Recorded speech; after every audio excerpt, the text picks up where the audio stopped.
नमस्कार मित्रों, आइए आज बात करते हैं किंसुगी पर। बहुत ज़रूरी है जानना, जो लोग जीवन के प्रति नकारात्मक हैं, अवसाद में हैं, बहुत चिंतित रहते हैं, जीवन में उन्हें रस नहीं दिखाई देता है और उन्हें ऐसा लगता है कि उनके साथ सब बुरा ही बुरा होता है।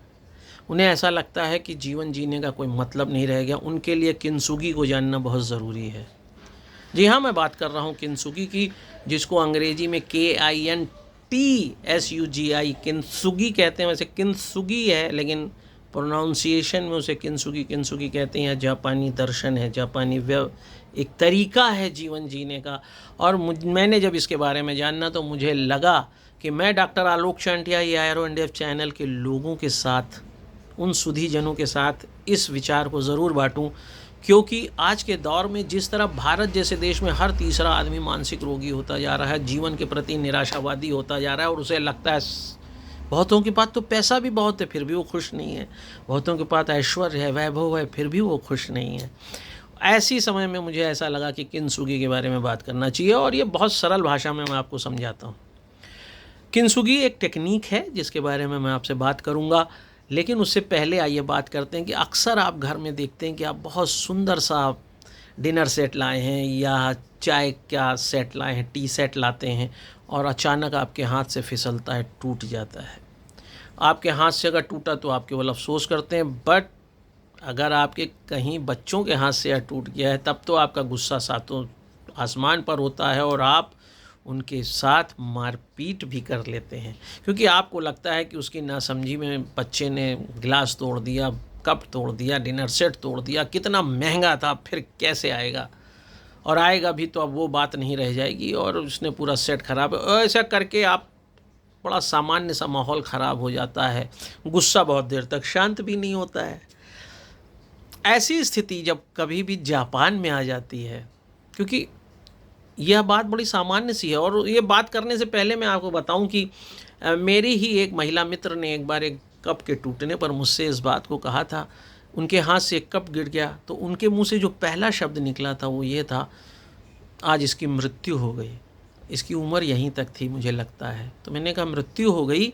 उन्होंने कहा हाँ, जैसे मनुष्य मरता है, जानतू मरते हैं, ऐसे इस कप का भी जब निर्माण हुआ होगा उसी दिन इसकी क्षमता के अनुसार इसका अंत भी निश्चित हुआ होगा, और ये आज देखिए गिर के मर गया। अब इसका अफसोस करने से अच्छा है कि ये मान लिया जाए कि इसमें भी गतिशीलता है और इसलिए मर गया। मुझे उनकी बात आश्चर्यजनक इसलिए नहीं लगी क्योंकि जो भूगर्भ विज्ञान के लोग हैं, जो जियोलॉजी पढ़े हुए हैं या उससे संबंध रखते हैं, वो जानते हैं कि जो पत्थर होता है, जिस पत्थर को आप समझते हैं बिल्कुल स्थिर है, जड़ है, उसमें भी अंदर अणुओं के बीच, परमाणुओं के बीच एक गति निरंतर चलती रहती है। तो जिन पदार्थों को आप निर्जीव समझते हैं, अमूर्त समझते हैं, उनमें भी गति चलती रहती है।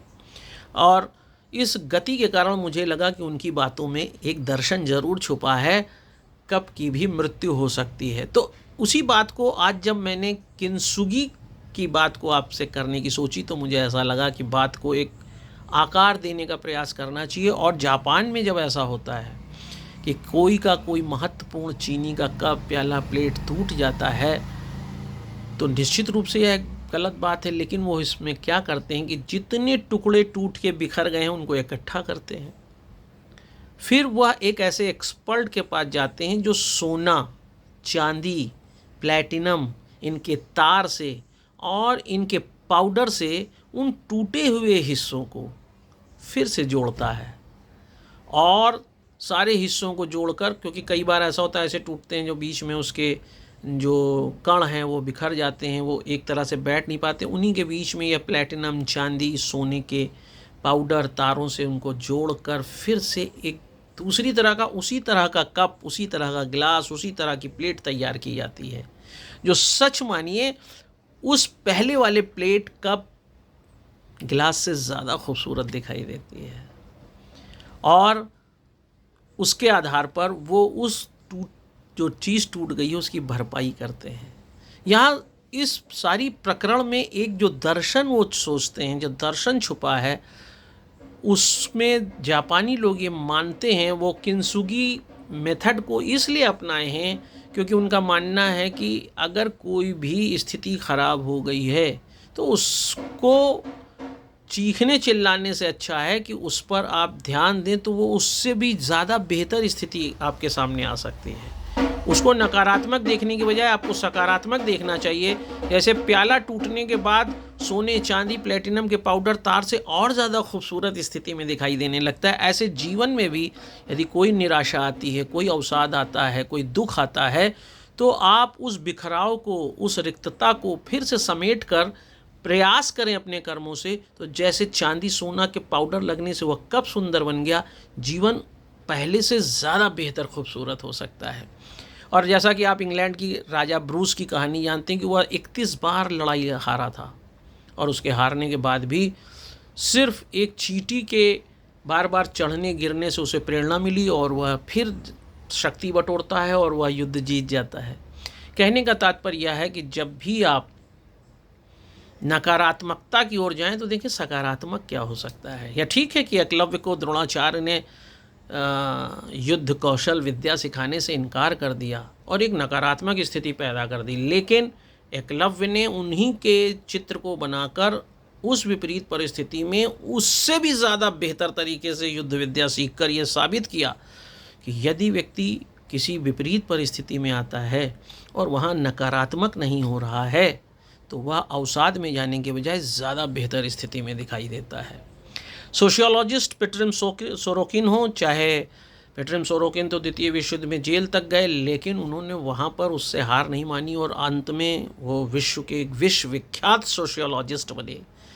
आप कार्ल मार्क्स को लें, जिन पे पूरे विश्व के 50% देशों का पूरा राजनीति टिकी है, वह व्यक्ति सिर्फ गरीबी में रहा, अपने बच्चों का इलाज नहीं करा पाया। जब अपना कोट बेचकर दवा लेकर घर पहुंचता है तो उसकी बेटी मर चुकी होती है। लेकिन उन विपरीत परिस्थितियों में भी उन सारी स्थितियों को समेटते हुए साम्यवाद का जो दीपक कार्ल मार्क्स ने जलाया, उसमें उनकी गरीबी, उनकी दरिद्रता, उनके कष्ट कहीं कोई नहीं देखता, बल्कि उनके उस ज्ञान को आज भी लोग याद करते हैं और वो हमारे बीच जिंदा है। तो जब भी आप जीवन में कष्ट में हो, दुख में हो, अवसाद में हो, तो आप किंसुगी की तरह जो आपके जीवन में बिखर गया है, जो आपके जीवन में टूट गया है, उसको अपने कर्म से, अपने प्रयास से, समय से फिर से सजोएं। निश्चित रूप से एक सुंदर स्थिति होगी। अगर आप कभी ध्यान से देखें तो 2 आँखें 12 हाथ एक पिक्चर थी। उस पिक्चर का जो निचोड़ था वो ये था कि जो चोर हैं वो एक ठूंठ जो लगा है उन थोड़ी दूर पर, उसमें वो पानी डालते रहते हैं और अंत में उसमें कल्ले फूटते हैं। तो एक ठूंठ भी जब विपरीत परिस्थिति के बाद अपने को संयोजित करता है तो ठूंठ होने के बाद भी उसमें कल्ले फूटते हैं, वह फिर से पेड़ बन सकता है। आप भी ऐसा ही कर सकते हैं। आप किंसुगी को अपने जीवन में उतारें और किंसुगी के माध्यम से अपने जीवन को सुंदर बनाएं। निश्चित रूप से यह मान लेना कि सब कुछ हम हार चुके हैं, यह जीवन का आधार नहीं होना चाहिए, क्योंकि माँ के गर्भ में जो जनन द्रव्य जाता है पुरुष के माध्यम से, वह करोड़ों की संख्या में जाता है, लेकिन उसमें से किसी एक से बच्चा पैदा होता है। करोड़ों जब बर्बाद होते हैं तो माँ के गर्भ में एक बच्चे का निर्माण होता है। प्रकृति का नियम है, असफलता पर ही सफलता का निर्माण होता है, मैं ये कहना चाहता हूँ। इसलिए जब भी आप जीवन में असफल हों, निराश हों, अवसाद में हों, तो आप ये सोचिए कि प्रकृति ने ही निर्धारित किया है कि करोड़ों जनन द्रव्यों के पदार्थ जब माँ के गर्भ में पहुँचते हैं तो एक के साथ अंडा मिलकर बच्चा पैदा करता है। कितने बेकार हो जाते हैं, मर जाते हैं। सर्वाइवल ऑफ द फिटेस्ट का सबसे सुंदर उदाहरण है।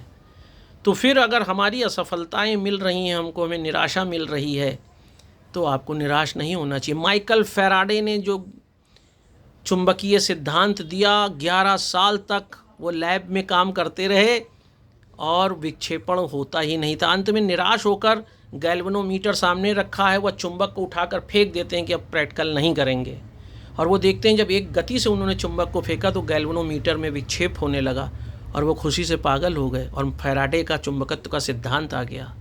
आपके निराशा में किया गया प्रयास एक दिन आपको सफलता पे ले जाता है। आर्किमिडीज का सिद्धांत, उत्प्लावन बल का सिद्धांत भी एक दबाव में उत्पन्न हुआ सिद्धांत था। जब उन्होंने कहा यूरेका यूरेका और बिना कपड़े के वो भागने लगे, जिसमें उन्होंने सिद्धांत दिया था कि कोई भी वस्तु पूर्ण या आंशिक रूप से जब किसी जल में डुबोई जाती है तो उस वस्तु पर लगने वाला बल वस्तु द्वारा हटाए गए द्रव के भार के बराबर होता है। और यह कोई प्रयोगशाला में नहीं हुआ था, वह जब नहा रहे थे तब उनमें हुआ था, क्योंकि जब नहाने के लिए तालाब में गए तो उन्होंने देखा पानी का स्तर बढ़ गया। तो जब आप कुंठा में हो, निराशा में हो, तो दिमाग को जागृत रखिए, पहले से ज़्यादा बेहतर स्थिति में आपका जीवन हो जाएगा। एक बार करके देखिए, आपको किंसुगी का यह सिद्धांत ज़रूर समझ में आएगा, जीवन सुंदर हो जाएगा।